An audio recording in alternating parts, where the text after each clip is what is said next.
درود شریف پڑھیں۔ اللہم صلی علی محمد وعلی آل محمد کما صلیت علی ابراہیم وعلی آل ابراہیم انک حمید مجید۔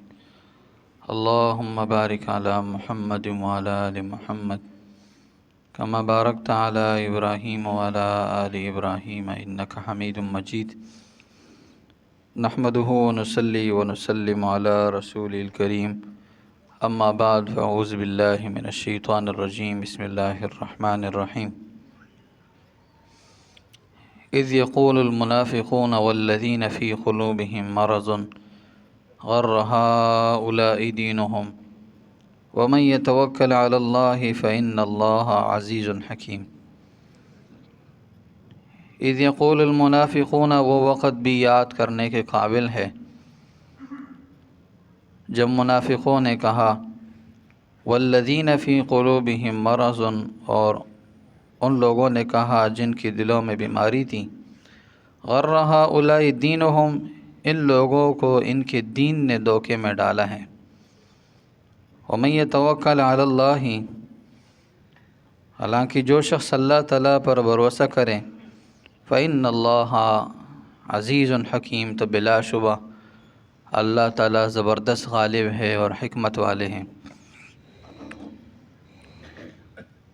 گزشتہ آیتوں میں اللہ رب العزت نے غزوہ بدر کے واقعات ذکر کیے تھے، اور جو مسلمانوں کے لیے لازم تھے اللہ رب العزت نے وہ جنگ کے قوانین، جنگ کے آداب بیان فرمائے تھے کہ ثابت قدمی اختیار کرنی ہے، دشمن کو پیٹھ نہیں دکھانا ہے، اور ثابت قدمی کے ساتھ لڑنا ہے، آپس کے اختلافات کو زیادہ نہیں اچھالنا ہے بلکہ اختلافات کو تم لوگوں نے ختم کرنا ہے۔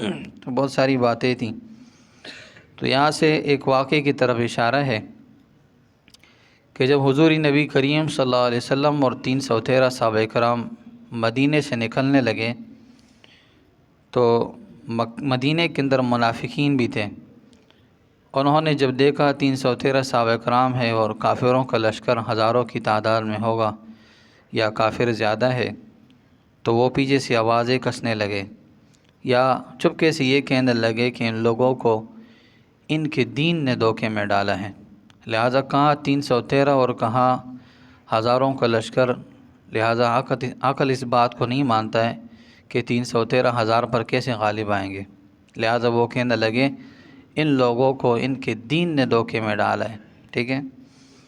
یا اس کے قول کا کہنے والے مشرکین عرب تھے، یعنی مشرکین مکہ جو تھے، انہوں نے جب صحابہ کرام کی تعداد کو دیکھا تو کہنے لگے یہ تو مٹھی بھر جماعت ہیں، ایک چھوٹی سی جماعت ہے، 313 ہے، یہ ہمارے ساتھ کیا لڑیں گے؟ ان کے پاس تو لڑنے کے لیے تلوار بھی نہیں ہے، ان کے پاس سواری کرنے کے لیے سواری نہیں ہے، گھوڑے نہیں ہیں ان کے پاس، نہ ان کے پاس جنگی کوئی مصلحت ہے، نہ ان کے پاس لڑنے کا کوئی طریقہ ہے، لہٰذا ہم تو جنگجو لوگ ہیں، ہمارے ساتھ کیسے لڑیں گے؟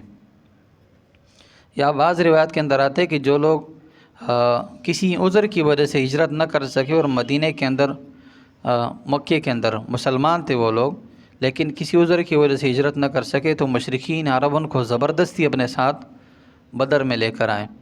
لیکن جب انہوں نے صحابہ کرام کی تعداد کو دیکھا، مسلمانوں کی تعداد کو دیکھا، تو ان کہنے لگے ان لوگوں کو ان کے دین نے دھوکے میں ڈالا ہے۔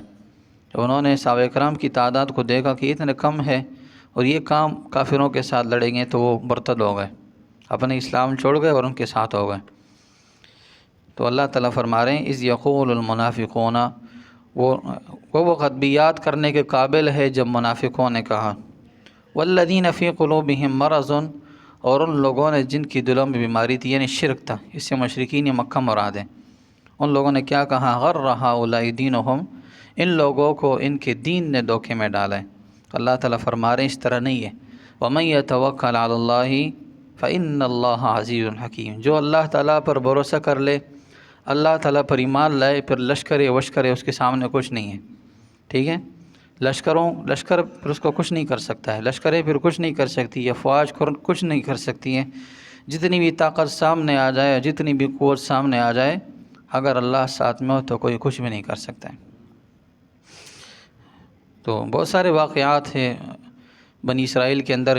حضرت عیسیٰ علیہ السلام کی پیدائش سے پہلے یمن کے ایک بہت بڑے بادشاہ تھے، اس کے پاس ایک بہت بڑے جادوگر تھے۔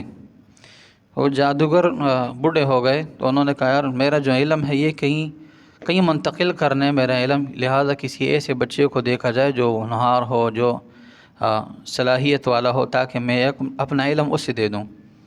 تو ایک بچے کو چنا گیا، تو بچہ اس راہب سے، اس جادوگر سے بھی کچھ نہ کچھ سیکھتا تھا۔ راستے کے اندر جب وہ اپنے گھر جاتا تھا تو وہ ایک راہب کے ساتھ بھی اس کی ملاقات ہو جاتی تھی، تو دونوں طرف سے انہوں نے دونوں علم سیکھ لیے، ایک راہب والا علم، ایک جادوگر والا۔ تو ایک روز ایسا ہوا کہ وہ راستے کے اندر کوئی ایسا خطرناک چیز بیٹھی ہوئی تھی اژدہا کی شکل میں، سام کی شکل میں، تو اس نے کہا یار آزمانا چاہیے کہ راہب کا علم یہ طاقت والا ہے یا جادوگر کا علم طاقت والا ہے۔ تو انہوں نے جادوگر کے علم کو پہلے آزمایا تو اس سے کوئی کام نہیں بنا، لیکن جو راہب نے اس کو باتیں بتائی تھی، جو آیتیں بتائی تھی، انہوں نے جیسی پڑھی تو وہ اژدہا راستے سے نکل گیا اور پورا راستہ اس کے لیے آسان ہو گیا۔ تو آخرکار کسی طریقے سے اللہ تعالیٰ نے اس کے ہاتھ سے بہت سارے معجزات پھر ظاہر فرمائے کہ جب وہ کسی نابینے پر ہاتھ پھیرتے تو اس کی آنکھیں ٹھیک ہو جاتی تھیں، بہت ساری بیماریوں کا اللہ تعالیٰ نے اس کے ہاتھ میں شفا رکھی تھی۔ جب بادشاہ کو علم ہوا کہ اس نے فلاں راہب سے بھی علم سیکھا ہے، تو اس کو کہا کہ یا تو اس بات سے، راہب کے علم سے باز آ جاؤ یا سزا کے لیے تیار ہو جاؤ۔ اس نے کہا میں سر نہیں کر سکتا ہوں۔ تو بادشاہ نے بہت سارے حربی آزمائے، لشکر کو چند افراد کو اس کی قید میں دے کے کہا فلاں پہاڑی پر لے جاؤ اور وہاں سے اس کو گرا دو۔ تو جیسے پہاڑی پر لے گئے، اللہ تعالیٰ نے ایک سخت قسم کی آندھی بھیجی، جو اس کو لے جانے والے تھے وہ سارے کے سارے وہ پہاڑی سے گر گئے۔ یہی صحیح سالم دوبارہ آیا بادشاہ کے پاس کہ اللہ نے مجھے دوبارہ بچایا۔ تو بادشاہ نے دوبارہ پھر اس کے ساتھ کچھ نہ کچھ فوجی بھیجے اور سمندر کی طرف لے گئے کہ بھائی سمندر کے اندر اس کو ڈبو دینا۔ اب سمندر کے اندر لے گئے، بیچ کے اندر، سمندر کے بیچ کے اندر اللہ نے دوبارہ طوفان بھیجا اور جتنے فوجی تھے وہ سارے کے سارے ڈوب گئے، اللہ نے اس کو بچایا، دوبارہ آ گئے۔ اب بادشاہ نے کہا بھائی کیا کیا جائے؟ اس نے کہا آسان طریقہ میں آپ کو بتاتا ہوں میرے مارنے کا، اللہ میرے ساتھ ہے، آسان طریقہ ہے میرا۔ آپ پورے لوگوں کو بلائیے، جتنے بھی لوگ ہیں یہاں، جتنے بھی آپ کے ماننے والے، سب کو بلائیں اور ان کے سامنے مجھے سولی پہ لٹکائیں، اور جو میرے پاس تیر ہے یہ میرے ترکش سے نکال لے اور مجھ پر مارے اور اللہ کا نام لے، بسم ربی ھذا الغلام، یہ الفاظ کہے کہ یہ الفاظ کہتے ہوئے مجھے مارنے تب میں مروں گا، ویسے نہیں مر سکتا ہوں۔ تو جب ایسے ہی اس نے تیر ماری اور یہ الفاظ کہے تو وہی شہید ہو گئے۔ وہ اللہ رب العزت نے جتنے بھی لوگ تھے وہ سارے کے ساروں کو اللہ نے اسلام کی توفیق دے دی، ٹھیک ہے۔ تو بادشاہ ہکا بکا ہو گیا، بوکھلا گیا۔ اس نے وہ 70,000 لوگ تھے، 70,000 کے قریب تھے، ان سب کے لیے بڑی بڑی خندقیں کھودی اور سب کو اس کے اندر جلا دیا، ٹھیک ہے۔ تو اللہ تعالیٰ جس کے ساتھ ہو تو اس کو کوئی کچھ نہیں بگاڑ سکتا ہے۔ تو یہ واقعے سے ہمیں پتہ چلتا ہے، بہت سارے واقعات ہیں۔ موسیٰ علیہ السلام کے پاس کیا تھا؟ کوئی طاقت نہیں تھی۔ اللہ رب العزت نے کیا کیا؟ ایک بہت بڑے ظالم جابر سے اللہ نے اسے نجات دی۔ اور حضرت ابراہیم علیہ السلام کے پاس کیا تھا؟ قوم والے مخالف، باپ مخالف ہے، بھائی مخالف ہے، رشتہ دار مخالف ہے، وقت کا بادشاہ مخالف ہے، سارے کے سارے مخالف ہیں۔ آگ کے اندر ڈالا گیا، کوئی نہیں ہے، کوئی بچانے والا نہیں ہے، لیکن صرف اللہ ہے۔ اللہ نے دکھایا آگ کو، اللہ رب العزت نے گل گلزار بنایا اور کہا قلنا یا نار کونی بردا وسلاما علی ابراہیم، اے آگ ٹھنڈی ہو جا، سلامتی والی بن جا علی ابراہیم علیہ السلام پر۔ تو اللہ نے کہا ومن یتوکل علی اللہ، جو اللہ تعالیٰ پر بھروسہ کرے، پھر لشکر وشکر اس کا کچھ نہیں کر سکتے ہیں۔ لشکر تو ظاہری طاقت ہیں، یہ تو ظاہری طاقت ہے، یہ تو اللہ تعالیٰ کی طاقت کا مقابلہ نہیں کر سکتے۔ انسان کیا ہوگا، انسان کی لشکر کیا ہوگی، انسان کی طاقت کیا ہوگی۔ لشکر آ جائے، اللہ تعالیٰ صرف ایک ہوا کا اتنا بھی، جیسے انگوٹھی کے اندر سوراخ ہوتا ہے، انگوٹھی کا جو دائرہ ہوتا ہے، اتنا ہوا اللہ تعالیٰ چھوڑ دیں تو ساری کی ساری لشکریں ختم ہو جائے گی۔ اللہ نے قوم عاد، قوم سمود پر اتنی ہوا بھیجی تھی، جیسے علماء نے لکھا ہے حدیث شریف میں کہ آپ علیہ السلام فرمایا کہ انگوٹھی کے اندر جو سوراخ ہوتا ہے، جیسے کسی کے پاس انگوٹھی ہو، بابا ترو ہوا سدا انگوٹھی، یہ انگوٹھی کے اندر جو سوراخ ہوتی ہے نا، مطلب مثال کے طور پر یہ انگوٹھی ہے میرے انگلی کی، تو جتنا سوراخ ہوتا ہے اللہ نے اتنی ہوا، صرف ہوا کے خزانے سے اتنی جگہ کھول لی تھی۔ اور قوم عاد، قوم سمود کا حال کیا ہوا کہ بڑے بڑے لوگ اللہ تعالیٰ نے یہ ایسے اٹھاتا اور پھر زمین پر پٹکتا تھا۔ جیسے کبھی بارش کے موسم میں جب بارش ہوتا ہے، تیز ہوا چلتی ہے، جیسے تیلیاں ایسے گھومتی ہے ہوا کی وجہ سے، تو ایسے گھومنے لگے۔ تو اللہ تعالیٰ کی طاقت کا مقابلہ کون کر سکتا ہے؟ وَمَن يَتَوَكَّلْ عَلَى اللّہ، جو اللہ تعالیٰ پر بھروسہ کرے فَإِنَّ اللّہ عزیز حکیم، اللہ تعالیٰ زبردست غالب ہے، کوئی اس کا مقابلہ نہیں کر سکتا ہے۔ حکیم، اس کے سارے فیصلے حکمت والے ہیں۔ کسی کو ڈیل دیتے ہیں اس کے اندر بھی حکمت ہوتی ہے، کسی کو پکڑتے ہیں اس کے اندر بھی حکمت ہوتی ہے۔ تو اللہ تعالیٰ کے سارے فیصلے حکمت والے ہوتے ہیں۔ اللہ سے دعا ہے اللہ تعالیٰ ہمیں ان تمام باتوں کو سمجھنے کی توفیق عطا فرمائے۔ وآخر دعوانا الحمد للہ رب العالمین۔